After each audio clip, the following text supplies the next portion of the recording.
So I want to thank the organizers for allowing me to speak about what probably for most of you is not the topic you necessarily came to hear about, because you came to hear about interesting things with programming languages.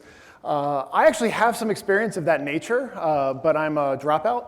I dropped out of graduate school from a PhD program. I got the consolation prize of a master's degree with thesis, but I did not finish my PhD. So stay in school, kids, those of you in grad school, and get your PhD, especially because there are basically only two organizations other than academic institutions that you can work for where you can refuse to use any proprietary software and not get fired at this point in history.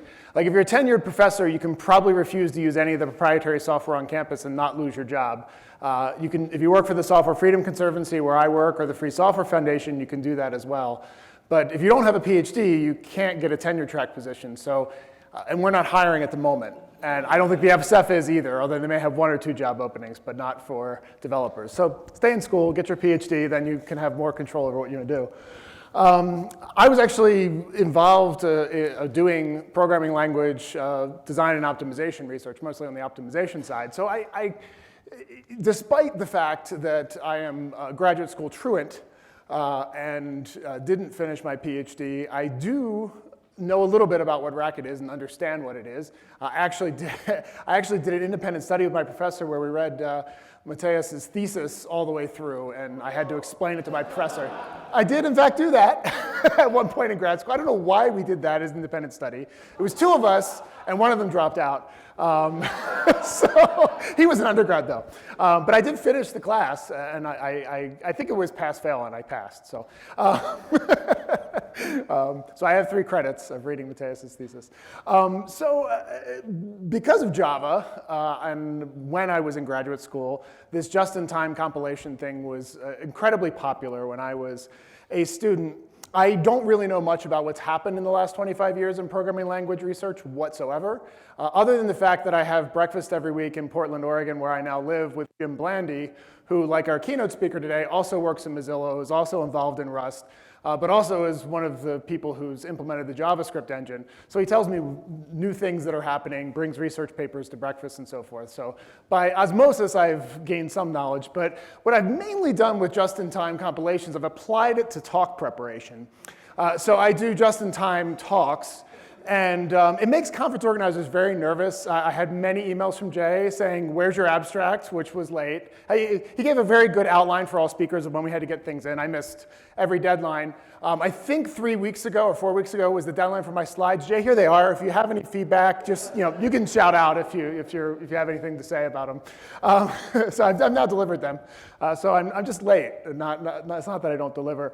So I'm famous for having tons of typos on my slides because I'm often editing them as I put them up on the screen to begin the talk. But the upside is I can make fresh adjustments based on current conditions because I'm aware of everything that's happening at that moment, which is exactly what just-in-time can get you, because you know what's actually going on. So I have a couple of things in here that came up this morning that I'll respond to and hopefully put in some context about how Racket and Conservancy can work together. I also encountered Racket when it was very young. So when I was in grad school, I got drafted to teach AP Computer Science, and it was this weird moment in the history of the AP Computer Science when they switched to C++. So they went from Pascal, they were C++ for just 4 years, and it's been taught in Java since 2004. But I was the first year that was in C++, and this is one of the neat things about this community. So you all were ahead of the curve. Oh, my mic just went out. You all were ahead of the curve because when I got the temporary teaching certificate to teach this class, it's the only high school class I've ever taught, but they still have to fingerprint you, and you get put in the FBI database and so forth to make sure you're not a criminal, because you're going to be around kids. So I did all that and got my temporary teaching cert to teach this one AP Computer Science course. And before I knew it, I was getting emails that the Dr. Scheme folks were offering high school teachers the opportunity to come to a free class to learn how to teach the class in Scheme and then switch it to C++ just 2 weeks before the AP exam. Now, the unfortunate part was that I didn't get offered, their teacher, their AP computer science teacher had quit just a week before the academic year started. So I had a week to prep to teach this class. So by then, the lecture series was over to learn Dr. Scheme and so forth. But so I didn't tell the students that. But one student actually complained that we were learning C++ and not Scheme. Quite adamantly throughout the entire year. He is, because this is a long time ago now, right? So he is actually now a professor of mathematics, and at, I don't know what university he's at now. He's switched recently, but so he went on to be a mathematician. I think the rest of them wanted it in Java, I suppose. I don't know. Nobody liked the C++ though. So I've paid attention to this community for a long time. And I've also spent a tremendous amount of time paying attention to my primary area, which is open source and free software and software freedom advocacy. And I am most intrigued by projects that have the kind of longevity that the Racket community does. It's actually quite rare, because I'm constantly looking at FOSS projects. We're constantly getting inquiries at Conservancy of projects that want to affiliate with us. And generally, part of our jobs in the world is to understand the scope and politics, if you will, of open source and free software. And while I don't think anybody's really studied this in a statistically significant way, anecdotally, it seems to me the half-life of most FOSS projects is about 4 years. They will get large very quickly, and then they will slowly die. If you look at things like the OpenStack community, which is now getting smaller and smaller every year, it kind of has this 4-year half-life from its height on the way down. And it's something special when you create a FOSS project that has the kind of longevity that you all have had as a community. And I think the academic connection is really important, and that's part of it, but there's lots of reasons why communities fail, and it's a rare thing to have a community survive and continue on in the way that you all have. And I'm focused, however, on the issue of software freedom. So the rights of developers and users to copy, share, modify, and improve the software that they get, and to ensure that they have all the both legal and technical rights to do that. That's where I'm coming from as an activist, because I think those rights are fundamental and incredibly important to the future of computer science, to society in general, now that so much society is automated by software. I think software freedom is more under threat than it ever has been, specifically because there is so much more software impacting people's lives. It was once the case, very few people interacted with software. Just 25 or 30 years ago, that was the case. Now, everybody in industrialized society interacts with software systems every single day just to function in life. So that's why I believe software freedom is so important, and it's why, instead of finishing my PhD, I dropped out of grad school and went to work for first the FSF and now Software Freedom Conservancy, because I've devoted my life to preserving, protecting, promoting, and defending software freedom. So I don't have the luxury that I feel like many of you in this room probably do, and I'm slightly jealous of that, of being able to work on what's most interesting. I tend to have things pick me, things that are important political or sociological or just plain logistical issues that need to be taken care of to assure software freedom. And that work that I was doing for many years at various different organizations, Karen Sandler and I, who's the executive director of our organization, worked together to create Conservancy to solve a specific set of problems that we saw incredibly commonly in FOSS projects. So Conservancy was founded in 2006, and our primary goal was to be this thing called a fiscal sponsor for FOSS projects, and allow projects to have a place where they could exist to advance software freedom for the world.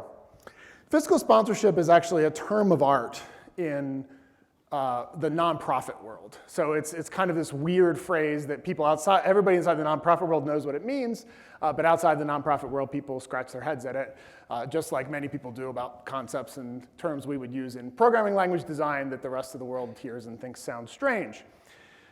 Most often, people think it means, oh, my project becomes part of your organization and you just hand us money all the time because you're fiscally sponsoring us, right? Well, not exactly.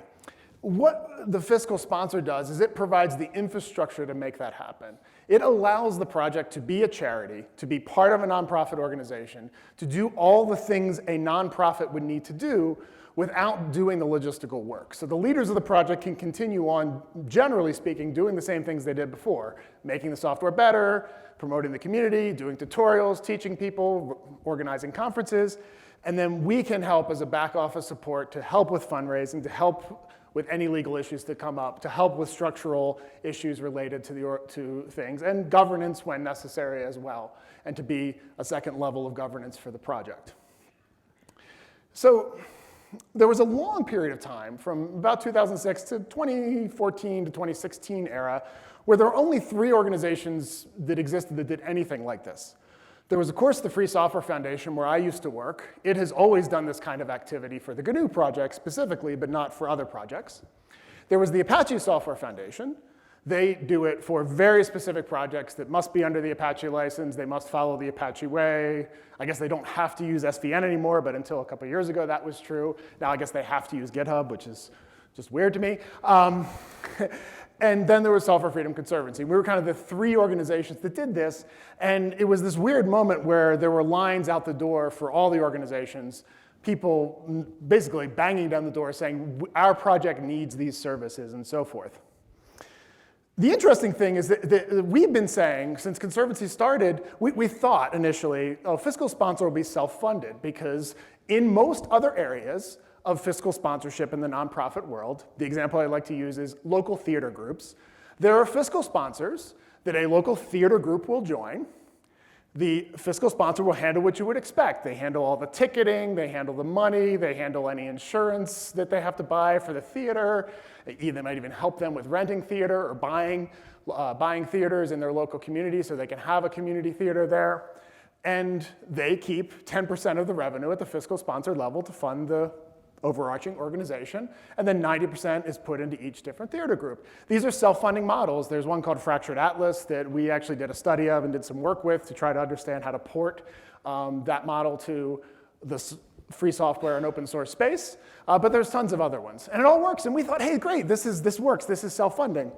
I don't know what it is about free software. Maybe it's because developers are very demanding constituency. Maybe it's because there's not as much money around as we thought, at least in the charitable space. But generally speaking, Conservancy has never been able to fund itself with the 10% that we get. We go out and raise other money from donors to keep us able to do this work. Nevertheless, everybody thought we were really successful, because they went and started all these other for-profit and trade association style fiscal sponsors under the same kind of model, and keep telling them, are you sure that's going to be a profitable business? Because we barely survive every year. So do you sure you want to do that? But sure enough, they want to do that. And now there are so many options for fiscal sponsorship. But very few of them are charities. Most of them are trade associations or for-profit companies. I'm going to talk a little bit in a minute about the downside to that and why that actually is, it may be profitable, but it may have outcomes that are not so great. Now, seeing this, we did a really big period of introspection at Conservancy. We said, well, now there's lots of fiscal sponsorship options, lots of places that a project can go to get the kinds of services that we generally provide to our projects. We're not unique anymore. We're not one of the big 3 that are out there doing it. There's now dozens and dozens of organizations to choose from, and it's become easier to form your own organization. There were problems with the IRS about forming FOSS organizations in the mid-2000s, which have now basically been resolved. So pretty much there's lots of options. So we think, what are we supposed to do? We basically decided we're going to seek projects that are most closely aligned with our core mission, which is defending and promoting software freedom, to making the world a place where people can share and improve software. And we feel that projects ought to exist to make sure everyone can get involved and can do so as part of a charity, which doesn't mean they can't be commercial participants in the project. By no means. The point is that the entire project itself is designed to benefit everyone equally. Be they operating in a commercial sense or an academic sense or a non-commercial hobbyist sense, whatever it is, they should all be on equal footing, and we should provide a home and an infrastructure to allow projects to do that. Now, Racket joined after this period of introspection that we had, and we found when we evaluated Racket and looking at whether we wanted to take a project, because we've slowed down what projects we're taking, and we've actually, if you look at our website, you'll see we've asked many projects to leave who really weren't doing stuff in the charitable way that we thought was appropriate, and we said, you're not really appropriate for our organization. But we decided we wanted Racket as part of Conservancy, specifically because, and this is the case that I made when we evaluated Racket, is that I view it, I know it's a lot of things, and Racket does a lot of things for a lot of people and creates a certain kind of community for people, and they have different things, but the most interesting thing to us at Conservancy about Racket is that it inspires an interest in lifelong learning about programming and how to build programming languages. There are lots of people in this room who are not academics. There are people in this room who are hobbyists, who are just professional programmers who want to keep their skills sharp about understanding how programming languages are built and designed.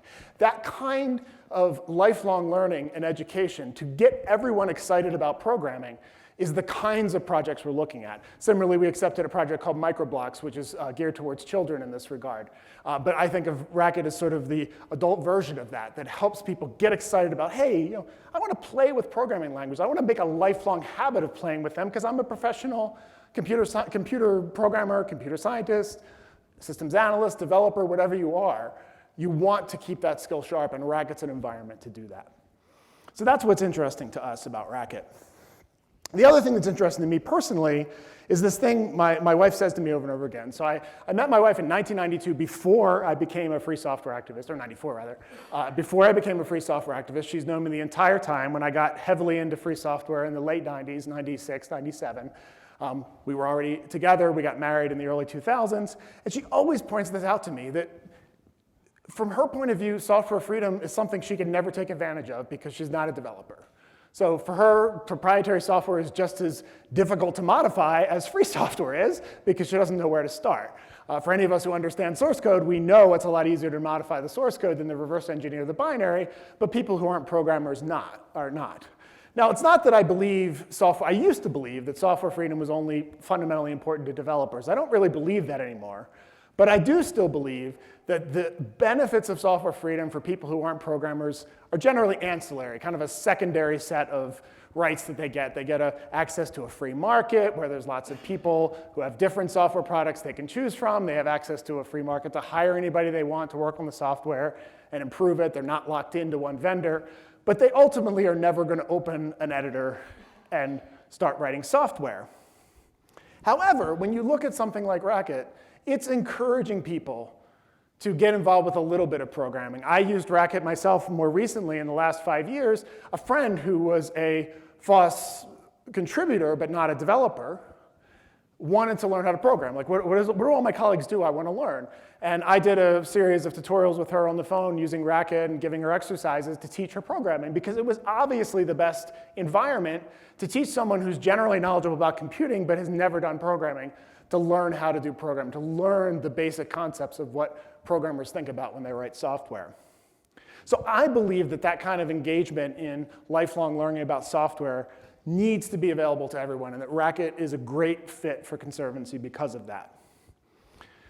The more people in the world we have who can maximally make use of software freedom, the more people will understand it's a fundamental issue in our society. I believe it is, because I believe that lockdown devices control people and put them into boxes and invade their privacy and do all sorts of different things in ancillary ways that are bad for culture and bad for social justice. Software freedom, as the world becomes more software-centric, software-controlled, software freedom becomes that much more important. And the more people that can see that, the better, and the easiest way they're going to see it is if they can actually understand a little bit about programming. So I want to end up with just a couple of things that, kind of concrete things that we normally do for projects and that I think we could definitely do for Racket. One thing that I'm excited about and hope we can plan and do is to provide an environment for this kind of educational and organizational and infrastructural support outside of an academic setting. The reason I raise this, we have another project called Teaching Open Source, which is a group of universities that are just trying to build courseware for doing a semester-long course on here's how you become an open source and free software developer. And I actually asked them right after they joined, I said, well, why didn't you just form a consortium or the things that academics usually do to collaborate between universities? And they all started laughing and saying, oh my gosh, the difficulty in forming a consortium between universities, it's so hopeless. Like having an outside charity that we can work with, it's a 501c3, the same IRS regulation that universities are under. Universities don't blink too much when you say I'm working with an outside 501c3 NGO, and it means we don't have to do the politics of convincing our university departments to share resources and so forth. Companies can donate to our project. They got a large grant from Google. It went into Conservancy. It's funding them for travel. And they said if we had to handle that through, our 5 universities would have to get together and figure out how to manage that money together, we would just never have gotten the money. So that's the kind of thing I would love for us to do, if there's a way that Conservancy can do that for Racket. I think we do a lot more for conference organizing. Because Racket was a new member, that we were not as connected as we could have been on the organizing of this conference. We have a lot of experience organizing and running conferences and providing back office support. So I think that Racket, over time, for the 10th RacketCon and beyond, you can rely more on us and we can be more engaged in doing that. The other thing that's really important to us at Conservancy is how intersectional software freedom issues have become. I have to give you a little bit of criticism. When I look at this room, I see that almost everybody in this room is probably a cis male Caucasian man. And we believe at Conservancy that true diversity in our community is important. We believe that software freedom is for everyone, and that means we have to be willing to say, wow, our community has way too many Caucasian men walking around and being in control of projects, being the people that are making decisions. And there's tons and tons of research about how academic computer science and industry software development has been unfriendly to folks. And we're even worse in the open source and free software space for various reasons I don't have time to cover. We run an initiative at the Software Freedom Conservancy called Outreachy, which is an internship program for people who have faced difficulty in getting involved in open source and free software due to systemic bias in the world. And they write an essay to explain how they face systemic bias, and they get an internship to work for 10 weeks, either over the summer, either summer in either hemisphere, to work on an open source and free software project. I'm hoping that we can work with Racket and maybe fund an outreachy intern at some point as part of Racket being in Conservancy, and we're hoping to work with the Racket folks on that. Finally, we just want to do the usual stuff we do for every project. If there's ever a licensing issue that comes up, we have lots of legal and licensing expertise about FOSS licenses, ready to help anytime that comes up. And any kind of thing where you would call the back office, call somebody to handle logistics.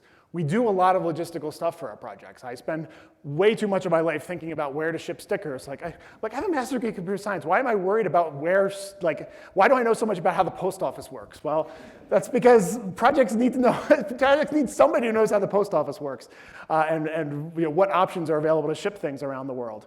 I know what a bill of lading is. Many of you might, but most people don't. So the final thing I want to end up with is something, and this is the just-in-time effect really helping. Aaron said something this morning that bothered me a little bit. I agreed with much of what was said about how FOSS communities should be organized, and I think that there was a lot of good information there that Racket can make use of. But during the Q&A, this idea of forming a foundation sounds like trouble. Now, I actually agree with the statement. I agree with the statement in the same way I agree with the statement, designing a programming language sounds like a lot of trouble. And that statement basically means they're difficult tasks. They require care. They require good decision making. A lot can go wrong if you're not thinking clearly when you do the job. But they're also both really important things to do in society, and people should be doing them. We have spent a tremendous amount of time at Software Freedom Conservancy figuring out how to build an organization that does the right things. The fact of the matter is all these other fiscal sponsors that have popped up, other than kind of the big 3 that I mentioned at the beginning that were the only 3 for a long time, they're under the control of for-profit companies one way or another. Either they're outright for-profit companies, or they're what are called 501c6 trade associations, which are organizations that are nonprofits but controlled by companies, and their companies control all the seats on the board. The fact of the matter is that the projects that are under these entities tend to be overly influenced by the decision-making at for-profit companies. And projects have been exploited, like a natural resource being slashed and burned by a lot of companies, and many projects have just fallen into the graveyard because they were used up and spit out by this system.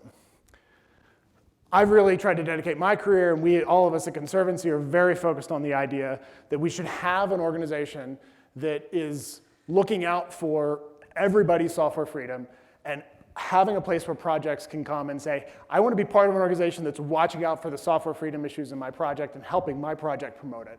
Because I want to focus on the code. I don't necessarily want to focus on the governance question, but I want to have somebody in our corner that we can go to every time we have one of those questions to work with us on. So overarching, that's the main thing Conservancy would like to do for Racket and all of our projects. So I'm at 25 minutes, which I timed it perfectly. It's good, it's even just in time. I can be on time. So I have a few minutes for questions, I think, maybe? Let's thank Bradley.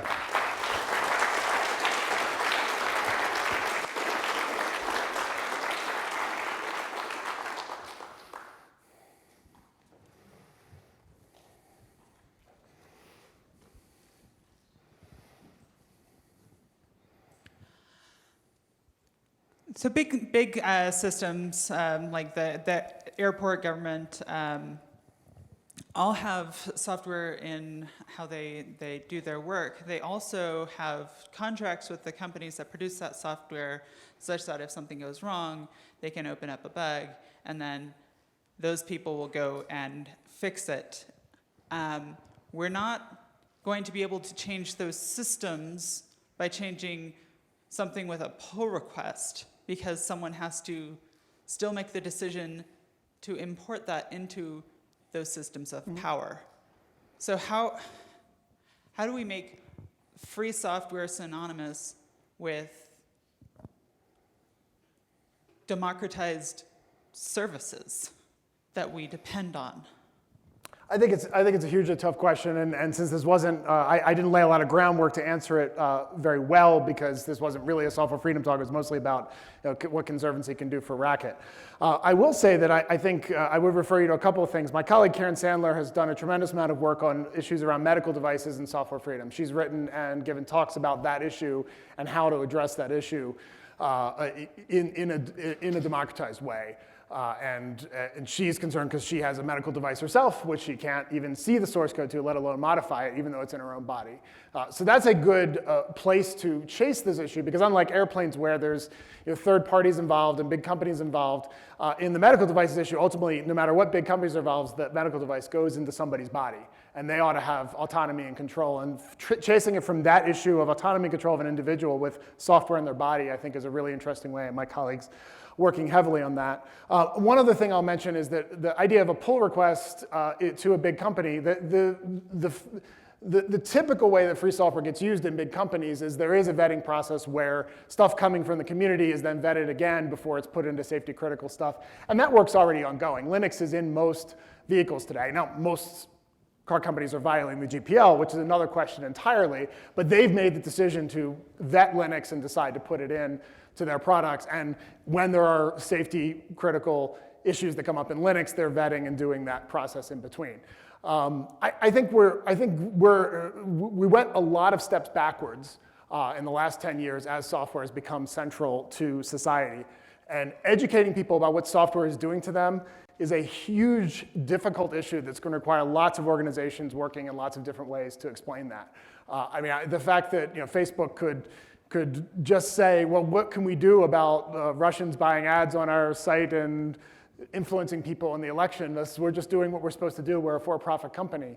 The fact that Facebook has become a public discourse environment that's completely proprietary software and all of its methods and how it shows you stuff are completely secret. I'm appalled that there is an outrage about that. I think the reason there is an outrage about that is because people don't understand how software works. So first and foremost, we have to educate the rest of the world, people who aren't in this room, about how software works so they can start to understand and really think about these kinds of problems. Thank you very much, Bradley. Thank you.